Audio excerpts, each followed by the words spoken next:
नमस्कार, आप देख रहे हैं एबीसी 24। मैं हूं आपके साथ राहुल सिन्हा। मध्य प्रदेश की खबरों के इस बुलेटिन में आपका स्वागत है और बुलेटिन की शुरुआत करेंगे इस वक्त की बड़ी खबर से। जबलपुर से बड़ी खबर, जहां नदी में 2 युवक डूब गए। बरगी थाना इलाके के टेमर फॉल में यह हादसा हुआ। पिकनिक मनाने के लिए 40 युवक यहां पर पहुंचे थे और गोताखोर इस वक्त दोनों युवक की तलाश कर रहे हैं। धर्म गौतम हमारे सहयोगी इस वक्त और ज्यादा जानकारी के साथ फोन लाइन पर जुड़े। धर्म, फिलहाल ये 2 युवकों को लेकर क्या कुछ जानकारी मिल पा रही है? जी बिल्कुल, बेशक राहुल जी, बताना चाहूंगा ये जो पूरा मामला ये घटना है टेमर फॉल है, बरगी थाना क्षेत्र अंतर्गत आता है। टेमर नदी की घटना है जिसमें कि 30 से 40 युवक जो कि एक साथ पिकनिक मनाने के लिए पहुंचे हुए थे और तभी अचानक इसमें सहवाज 21 उम्र और बशीर जो कि 22 वर्ष का बताया जा रहा है। दोनों ही नहाते नहाते अचानक गहराई में पहुंचे हैं और गहराई में पहुंचने के बाद इनका पैर फिसला और इसमें दोनों ही वक्त डूबे हैं। और तभी अचानक जो 7 वक्त इनने चीख पुकार मचाई है। जब आसपास लोग जो वहाँ पे इकट्ठे हुए हैं वो पहुंचे हैं और साथ ही जब काफी देर तक इनको तलाश करने के बाद जब साथियों ने ढूंढा नहीं मिले हैं तो फिर बरगी थाना पुलिस को सूचना दी गई है। मौके पर पुलिस पूरे दलबल के साथ पहुंची और अभी भी देर शाम अभी भी मौके पर अभी 9-9:30 बजे की बात की जाए तो अभी भी इनकी तलाश जारी है। कहीं ना कहीं अंधेला होने की वजह से रेस्क्यू में दिक्कत आ रही है, लेकिन फिर भी होमगार्ड की टीम पूरी तरह से लगी हुई है इनको तलाश करने में। चलिए धर्म, इस जानकारी के लिए आपका बहुत बहुत शुक्रिया। तो लगातार यहाँ पर रेस्क्यू टीम इन दोनों युवकों की तलाश कर रही है। ये दोनों युवक कभी चूँकि डूब गए हैं और इनकी जानकारी नहीं मिल पा रही। ऐसे में लगातार बरगी थाना इलाके में सर्च ऑपरेशन, रेस्क्यू ऑपरेशन इस वक्त जारी है। पिकनिक मनाने के लिए 40 से ज़्यादा युवक यहाँ पर आए हुए थे और गोताखोर अभी 2 युवकों की तलाश कर रहे हैं। 2 युवक नहाते समय गायब हो गए थे और उसके बाद अब तक वो नहीं मिले।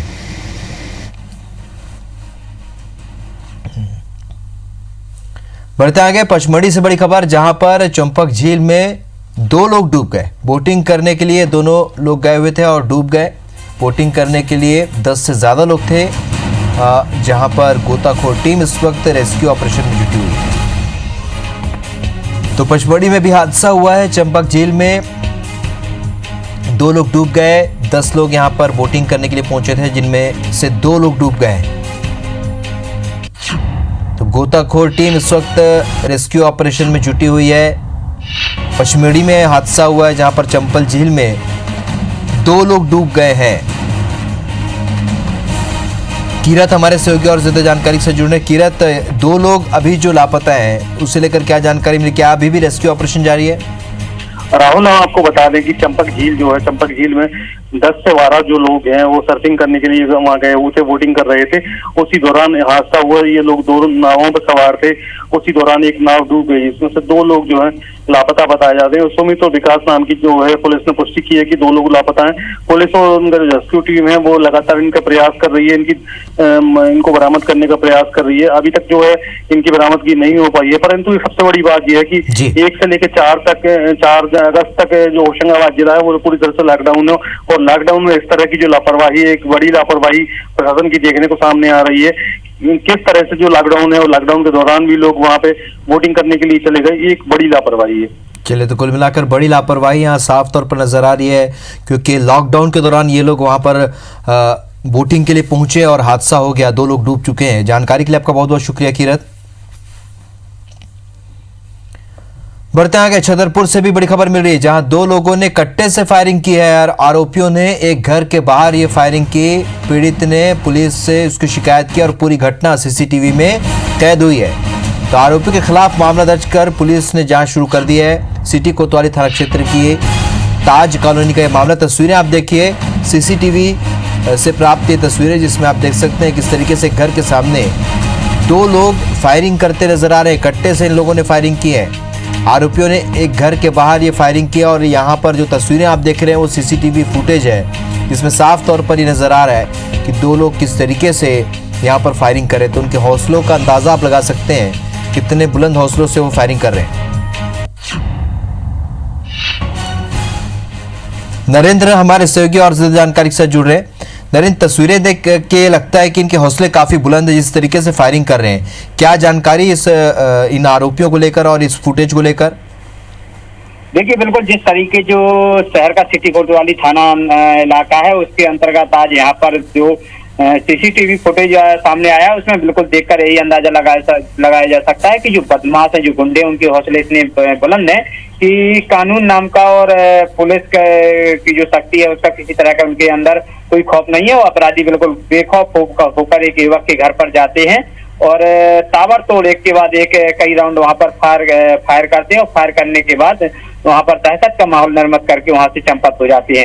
ये पूरी वारदात जो है वो सीसीटीवी कैमरे में कैद हो जाती है और उसके बाद जो पीड़ित पक्ष है वो सिटी कोतवाली थाना जाकर मामला दर्ज कराता है। पुलिस ने भी तत्परता दिखाते हुए दोनों आरोपियों को गिरफ्तार कर लिया है। उसके बाद जो पुलिस अधीक्षक है उनका कहना है कि जो भी इसमें तथ्य सामने आएंगे उसके हिसाब से अपराधियों के खिलाफ कार्रवाई की जाएगी। चलिए नरेंद्र, इस जानकारी के लिए आपका बहुत बहुत शुक्रिया। लेकिन जो तस्वीरें देखने को मिल रही हैं वो तस्वीरें कहीं ना कहीं ये बताती हैं कि इनके हौसले इतने बुलंद हैं, कानून का भी इनको डर नहीं है, ये खुले आम फायरिंग कर रहे हैं।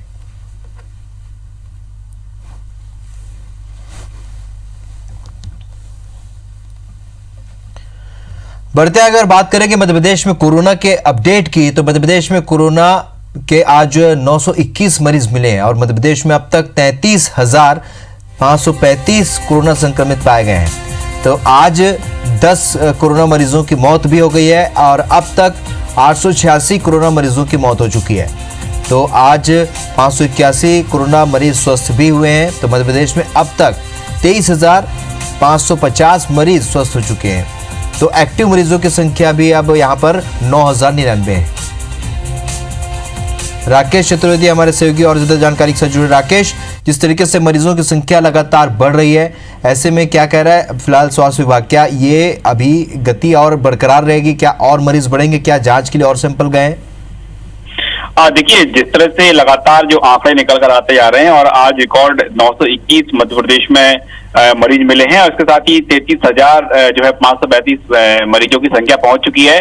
दरअसल हम पिछले एक महीने के जो आंकड़ों की बात करें तो जो पूरे प्रदेश में है आंकड़े हैं लगातार बढ़ते जा रहे हैं। हालांकि विभाग का यही कहना है कि कोरोना को संक्रमण थामने के लिए तमाम प्रयास किए जा रहे हैं, लेकिन जो एक्टिव केसों की संख्या है वो लगातार बढ़ती जा रही है। दरअसल हम सिर्फ एक महीने की पुरानी बात करें तो 1 जुलाई को मध्य प्रदेश में 3,000 के आसपास एक्टिव केस थे, लेकिन आज की स्थिति में 9,000 का आंकड़ा पार कर चुके हैं। यानी साफ तौर पर दावे भले ही किए जा रहे हो कि मध्य प्रदेश में कोरोना को थाम लिया गया है और जो मरीज है वो ठीक होते जा रहे हैं, लेकिन नए जो केस निकल कर आते जा रहे हैं ये चिंता का विषय है। और अब तक 10,000 का आंकड़ा जल्द ही पार कर जाएगा, क्योंकि 1 से 2 दिन में जो तमाम रिपोर्ट्स आ रही हैं, हर दिन जो रिपोर्ट्स आ रही है उसमें से 700 से 800 के आसपास मरीज हर दिन निकल कर सामने आ रहे हैं। तो ये बिल्कुल कह सकते हैं कि आने वाले दिनों में अभी कोरोना थमेगा नहीं, बल्कि जो आंकड़े हैं लगातार बढ़ते जाएंगे। बिल्कुल, और जिस तरीके से बढ़ रहे हैं और बड़ी चुनौती प्रशासन के सामने, लगातार मरीजों की संख्या बढ़ती जा रही है। राकेश, इस जानकारी के लिए आपका बहुत बहुत शुक्रिया।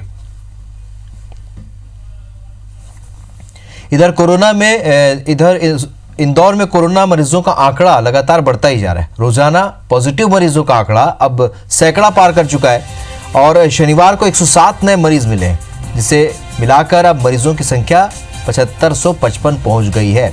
वहीं 3 मरीजों की मौत के बाद कोरोना से मौत का आंकड़ा 315 पहुंच गया है। शनिवार को ही मौत में एक कोरोना योद्धा भी शामिल है और अब नए इलाकों में भी मरीज मिल रहे हैं। ज्यादा मरीज मिलने वाले 13 इलाकों में ज्यादातर ग्रामीण इलाके शामिल हैं। वहीं शहर में संक्रमण का दर 6% बना हुआ है, जबकि रिकवरी रेट 68 के आसपास है। फिलहाल शहर में एक्टिव मरीजों की संख्या 2093 है।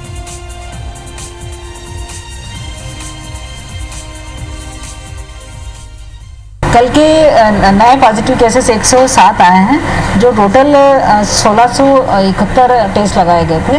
टोटल अब तक पॉजिटिव केसेस हो गए हैं 7,555 और 3 डेथ्स भी कल काउंट रही है, जिसको मिलाकर के 315 डेथ्स हो गई हैं कल तक।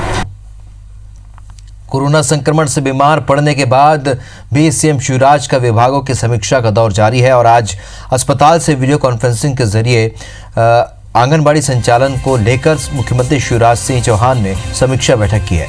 सीएम शिवराज ने इस दौरान आंगनबाड़ी कार्यकर्ताओं के काम की सराहना करते हुए कहा कि पोषण वितरण का लक्ष्य आंगनबाड़ी के माध्यम से किया जाए। मुख्यमंत्री शिवराज सिंह चौहान ने कहा कि सरकार की कोशिश है कि प्रदेश में हर आंगनबाड़ी के लिए खुद का भवन हो, किसी भी निजी भवन में आंगनबाड़ी का संचालन ना किया जाए। मुख्यमंत्री ने कहा कि पोषण आहार अभियान जन आंदोलन की तरह चले, इसमें समाज का सहयोग भी प्राप्त करें।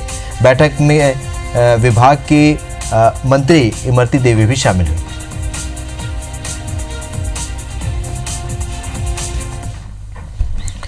मध्य प्रदेश में आगामी 15 अगस्त को झंडा वंदन के दौरान सीएम शिवराज सिंह चौहान प्रदेश के विकास का खाका जारी करेंगे। मंत्रियों को विकास का रोड मैप तैयार करने की जिम्मेदारी दी गई है। मंत्रियों से अपने अपने विभाग का अगले 3 साल तक के लिए रोड मैप तैयार करने को कहा गया है। साथ ही इसमें जो योजनाएं लागू की जा सकती हैं उनकी सूची बनाने को कहा गया है। उसके बाद सीएम विभागों के रोड मैप को लेकर अफसर और मंत्रियों से चर्चा कर सकते हैं। इधर कांग्रेस का कहना है कि विभागों का बजट कम कर दिया गया और सरकार रोड मैप दिखाकर सिर्फ वाहवाही लूटना चाहती है। विभागों को माननीय मुख्यमंत्री जी ने कहा है कि अपने अपने आत्मनिर्भर भारत के लिए आत्मनिर्भर मध्य प्रदेश का क्या योगदान होगा, ये 14 अगस्त तक वो अपना दें, जिससे 15 अगस्त की भाषण में उसको जोड़ा जा चुके। सभी विभागों का जो बजट है वो कम कर दिया गया। जब पैसा ही नहीं है और बजट ही नहीं है तो ये सरकार जो है ये रोड मैप को कैसे पूरा करेगी? ये मात्र एक छलावा है जनता के साथ। अयोध्या में राम मंदिर निर्माण के भूमि पूजन का मध्य प्रदेश कांग्रेस ने स्वागत किया और इसके लिए आगामी 4 अगस्त को पूर्व सीएम कमलनाथ के बंगले में हनुमान चालीसा का पाठ रखा गया है। साथ ही कमलनाथ ने पार्टी के पदाधिकारियों और कार्यकर्ताओं से अपने अपने घरों पर हनुमान चालीसा का पाठ करने की अपील की है। यानी कि भूमि पूजन के एक दिन पहले कांग्रेस रामधुन में डूबी नजर आएगी। कांग्रेस का कहना है कि हम राम मंदिर निर्माण का स्वागत करते हैं और कांग्रेस ने सभी धर्मों का सम्मान किया और आगे भी करेगी।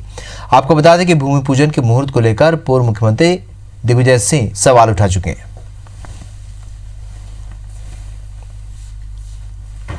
कांग्रेस पार्टी हमेशा से चाहती थी कि राम मंदिर बने, या तो दोनों पक्ष साथ में बैठ के चर्चा करके इस मसले का हल निकालें या अदालत का फैसला आए। अब सुप्रीम कोर्ट का फैसला आ गया है। सभी देशवासी जो हैं इस बात के लिए सुप्रीम कोर्ट का सम्मान करते हुए चाहते हैं कि राम मंदिर बने, उसी में कांग्रेस पार्टी भी चाहती है। अयोध्या में भगवान श्री राम के मंदिर के मामले में कांग्रेस की सरकार रही हो या विपक्ष में, इनकी कोशिश यही रही है, ये तुष्टीकरण की राजनीति करते हैं। नाना प्रकार से अलग अलग मुद्दों पर अलग अलग मामलों में भ्रम फैलाते हैं, भटकाने की कोशिश करते हैं। श्रीमान दिग्विजय सिंह जी भी वही कर रहे हैं। दूसरी बात यह कि कांग्रेस तय करे पहले कि उनका स्टैंड क्या है।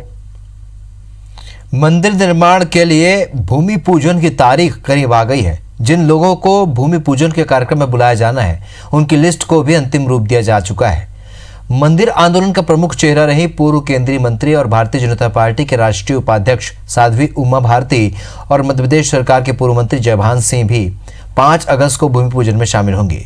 दोनों नेताओं के मंदिर में शामिल होने पर सक्रियता को लेकर कयास लगाए जा रहे हैं कि आने वाले समय में राम मंदिर के बहाने दोनों नेताओं का हिंदुत्व चेहरे के नाते राम मंदिर निर्माण के लिए बीजेपी प्रचार प्रसार के लिए इस्तेमाल कर सकती है।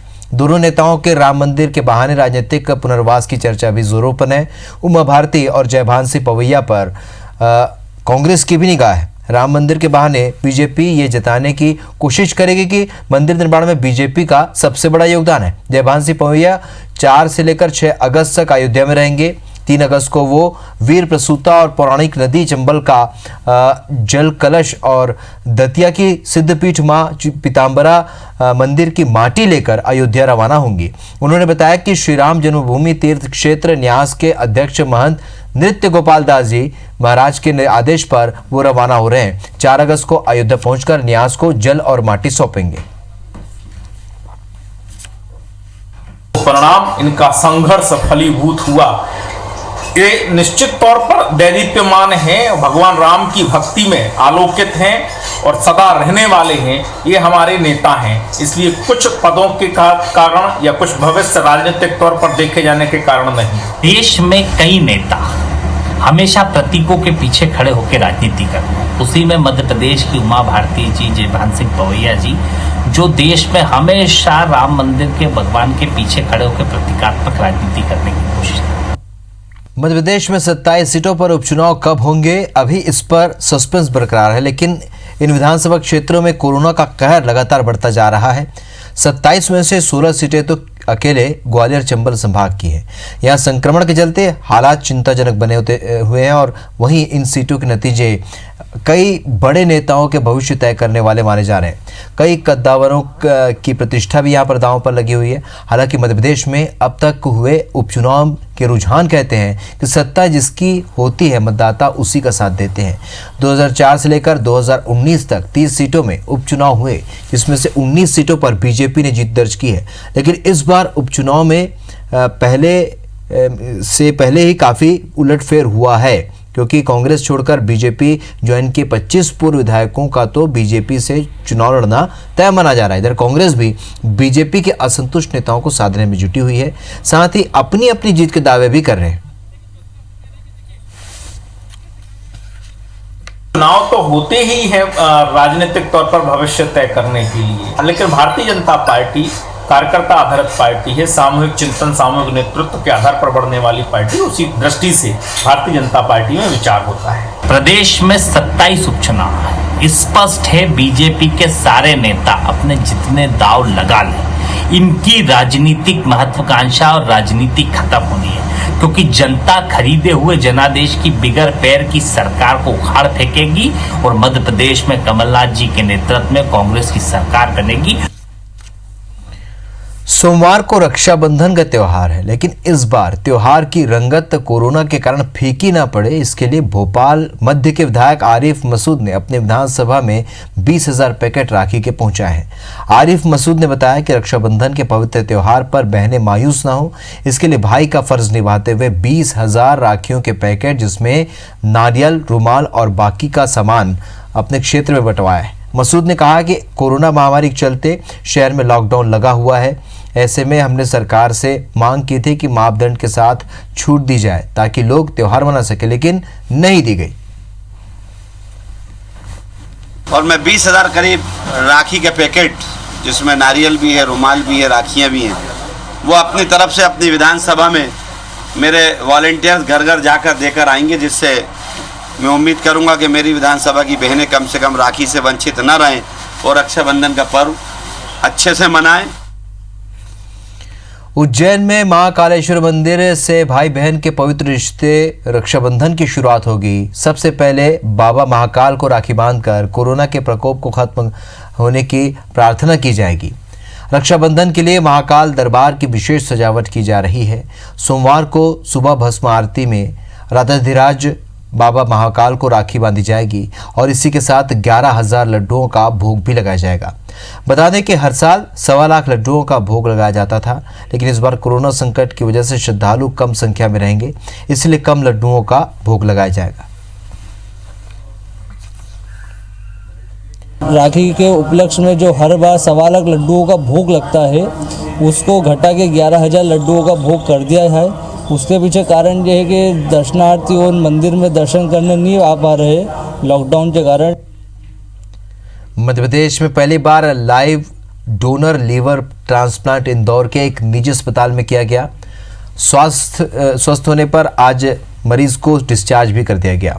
दरअसल 40 वर्षीय तेज सिंह मेवाड़ा लंबे समय से लीवर की समस्या से परेशान थे। डॉक्टर विनीत गौतम ने उन्हें लीवर ट्रांसप्लांट की सलाह दी। मरीज की पत्नी ने लीवर का कुछ हिस्सा देने की सहमति जताई। उसके बाद 16 जुलाई को live donor liver transplant surgery की गई। ट्रांसप्लांट के बाद मरीज की पत्नी को 1 हफ्ते में डिस्चार्ज भी कर दिया गया। वहीं 2 सप्ताह बाद आज मरीज को डिस्चार्ज किया गया।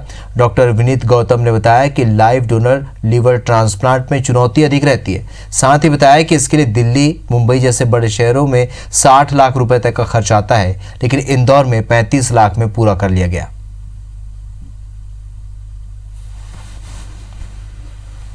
लिविंग डोनर लिवर ट्रांसप्लांट बहुत कॉम्प्लिकेटेड प्रोसीजर होता है। इसमें पहले एक कोई पर्सन अपना आधा लिवर देता है, उसको हमको इस तरीके से काटना होता है कि उसकी लाइफ कोई प्रॉब्लम ना हो और उसको हम वापस सेफली लगा सकें। उसके कंपेरिजन में कैडेवरिक लिवर ट्रांसप्लांट बहुत ही ईजी ऑपरेशन होता है, क्योंकि वो डेड बॉडी से लेते हैं तो हमें उसकी कोई रिस्क की चिंता नहीं होती है। तो अभी तक नहीं हुआ था। ये first living donor liver transplant हमने सक्सेसफुली किया है। विज्ञान की तरक्की के बीच अब कुछ भी नामुमकिन नहीं है। वेटनरी साइंस ने भी 21वीं सदी में कई आयाम स्थापित किए हैं और इन्हीं के बीच जबलपुर के नानाजी देशमुख वेटनरी यूनिवर्सिटी में गायों के प्रजनन पर विशेष काम किया जा रहा है ताकि गायों की दूध की क्षमता का विकास किया जा सके। यूनिवर्सिटी सेरोगेट काऊ के कॉन्सेप्ट पर काम कर रही है। गौवंशों में कृत्रिम गर्भाधान को बढ़ावा दिया जा रहा है। यूनिवर्सिटी के वैज्ञानिकों के नेतृत्व में विशेष गर्भाधान और प्रजनन यूनिट तैयार किया जा रहा है जिससे इस पर बेहतर काम हो सके। साथ ही उन्नत किस्म की गायों को संरक्षित भी किया जाएगा। दरअसल देसी गायें रोजाना 1 से 2 लीटर दूध देती है, वहीं गिर नस्ल की गाय रोजाना 8 लीटर दूध देती हैं। ऐसे में उन्नत किस्म की गायों में भ्रूण को प्रत्यारोपित कर अच्छी किस्म की नस्लें तैयार करने की योजना है।